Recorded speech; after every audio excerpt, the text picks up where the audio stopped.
Bonjour à toutes et à tous, un petit retour de nos 2 journées vosgiennes de l'an dernier, de la semaine dernière, pardon. La vie passe tellement vite, mais quand même pas autant que ça. Et déjà, dommage pour tous ceux qui n'étaient pas venus, parce qu'on a passé 2 bonnes journées accueillis comme il se doit. Et moi, étant voisin des Vosgiens, je ne suis pas surpris de l'accueil qui nous a été réservé.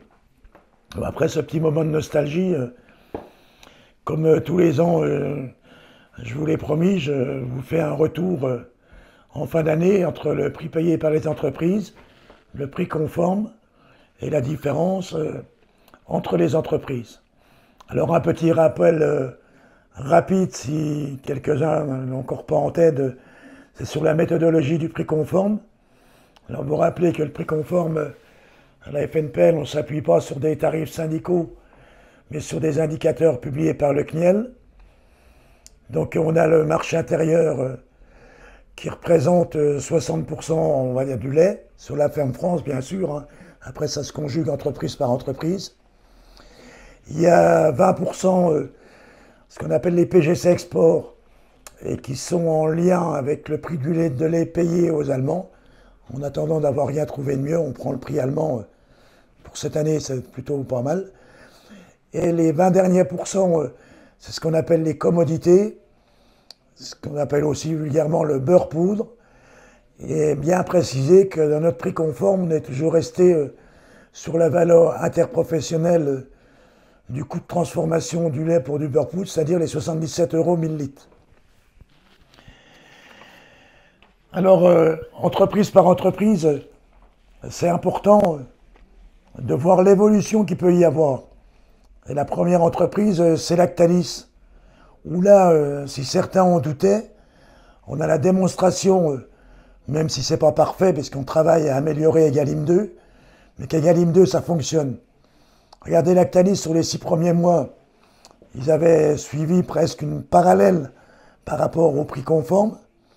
Et au T3, ils ont voulu retomber dans le nouveau monde, c'est-à-dire réinventer l'indicateur environnement, que grâce au travail de la FNPL, c'est un amendement qui a été voté par les parlementaires et qui a interdit l'utilisation d'un indicateur environnement par rapport à Egalim. Et les OP sont allés auprès du médiateur, parce que Lactalis, intelligemment, avait appelé ça un indicateur négocié. Ils avaient changé le verbatim, sauf négocier tout seul, on ne peut pas dire que c'est vraiment négocié. Et pour une fois, on peut le dire, Lactalis, et puis tant mieux, hein, tout le monde a peur au moins une fois dans sa vie, il a eu peur du médiateur, et quand on voit l'évolution qu'il y a eu au T4, et bien sûr c'est le solde aussi du T3, certes, mais pour ne pas avoir affaire à discuter et à avoir passé à travers les fourches codines du médiateur, on retrouvait un prix qui à la fin de l'année, on le voit qui est à 8 € du prix conforme.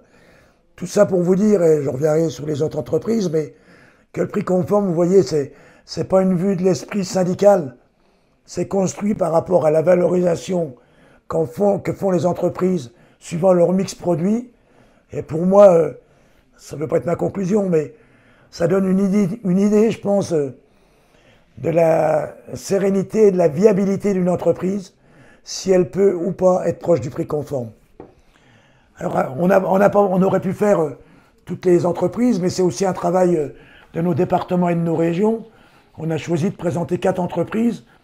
Alors, pour ne stigmatiser personne, 2 coopératives et 2 entreprises privées, donc Lactalis et Savencia pour les privés, et Agrial et Sodial pour la coopération.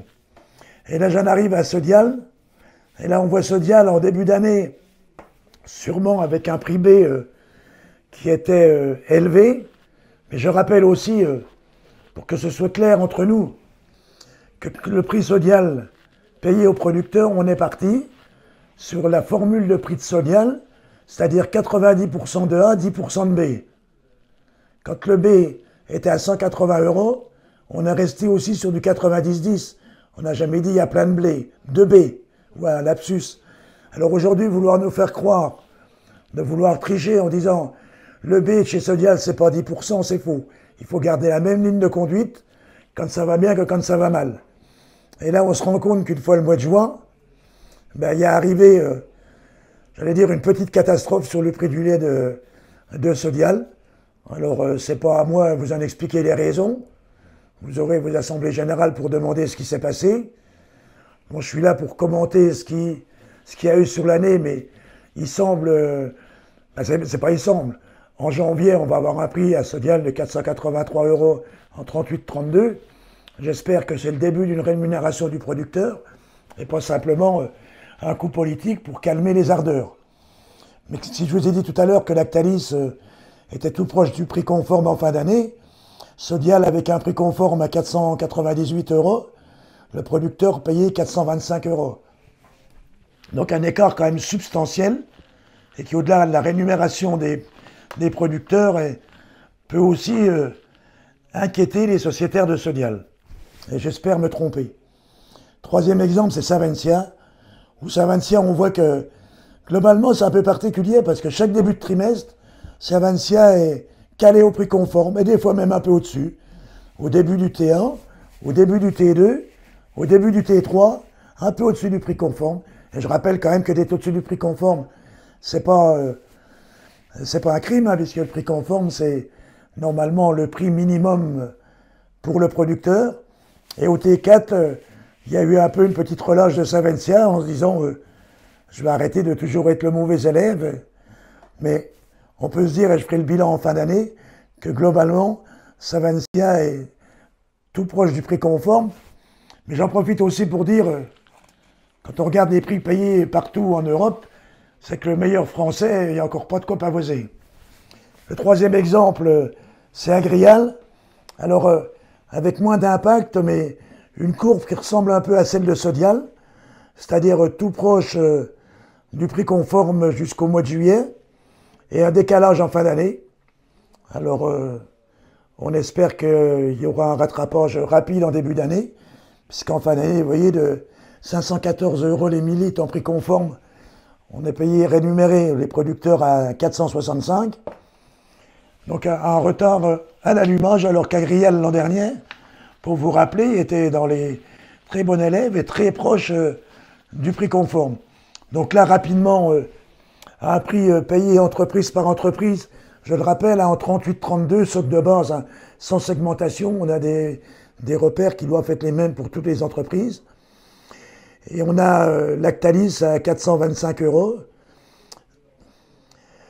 Agrial à 427, hein, Savencia à 433, et Sodial malheureusement à 403,8. Alors on a pu entendre lors de certains échanges, on a beaucoup payé.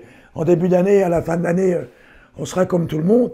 Je regrette les producteurs, on avait raison d'être inquiets, on avait raison d'être dans l'action. Parce que 403 €, 404, on va arrondir, si on veut, sur l'année 2022, avec des entreprises voisins qui sont aux alentours de 425 et plus de 433, ça fait quand même une disparité importante pour les producteurs, avec une coopérative qui est, avec quand même un produit qu'on a un PGC export et aussi des commodités assez importantes, et ce qui a quand même beaucoup tiré le prix du lait en France vers le haut, les PGC export et les commodités, de n'être qu'à quasiment 403 €. C'est insuffisant et c'est inquiétant. Donc je fais le bilan sur la moyenne annuelle, et comme je l'ai dit précédemment, sans tenir compte de la pondération des volumes. Alors le prix moyen payé annuellement par Lactalis, c'est à 425, avec un prix conforme à 453, ce qui nous fait une différence de 28,5 €. Sodial, on a un prix payé annuel à 403,80 et un prix conforme à 451, ce qui fait une différence de 47,5 €. C'est quand même important. On sait que les moyens de collecte, c'est plus de 500 000 litres dans nos fermes. Agrial, 427 en prix payé annuel et 457 en prix conforme, une différence de 30 €. Et Savencia, 433 en prix payé avec un prix conforme à 442, fait une différence de 9 €. On ne va pas dire que Savencia est le meilleur, on va dire que Savencia est le moins mauvais, parce qu'avec un prix payé à l'année même à 433, quand on voit ce qui se passe chez nos voisins, c'est pas moi qui vais réclamer qu'on soit payé pareil que nos voisins, parce que quand ça va mal, il faudra avoir le courage de le faire. Alors je vais pas le faire, mais une différence de presque 100 € entre nos pays voisins, c'est vraiment beaucoup trop. Alors, pour terminer, petite précision par rapport à notre indicateur prix de revient qui concerne 60% du lait français. Certains nous reprochent qu'il n'est pas réactif. Et le problème, il n'est pas que dans la réactivité de l'indicateur de prix de revient, il est dans son respect. Si le prix de revient avait été respecté sur l'année 2022, on aurait été tous payés à minima 20 € de plus. Alors n'allons pas chercher des problèmes où ils ne sont pas. Faisons respecter notre indicateur prix de revient, et que pour l'année 2023, il a certes très peu progressé, mais ça doit être un minimum, et aucune entreprise n'a le droit, si elle respecte ses producteurs, de ne pas le respecter sur la valeur du marché intérieur.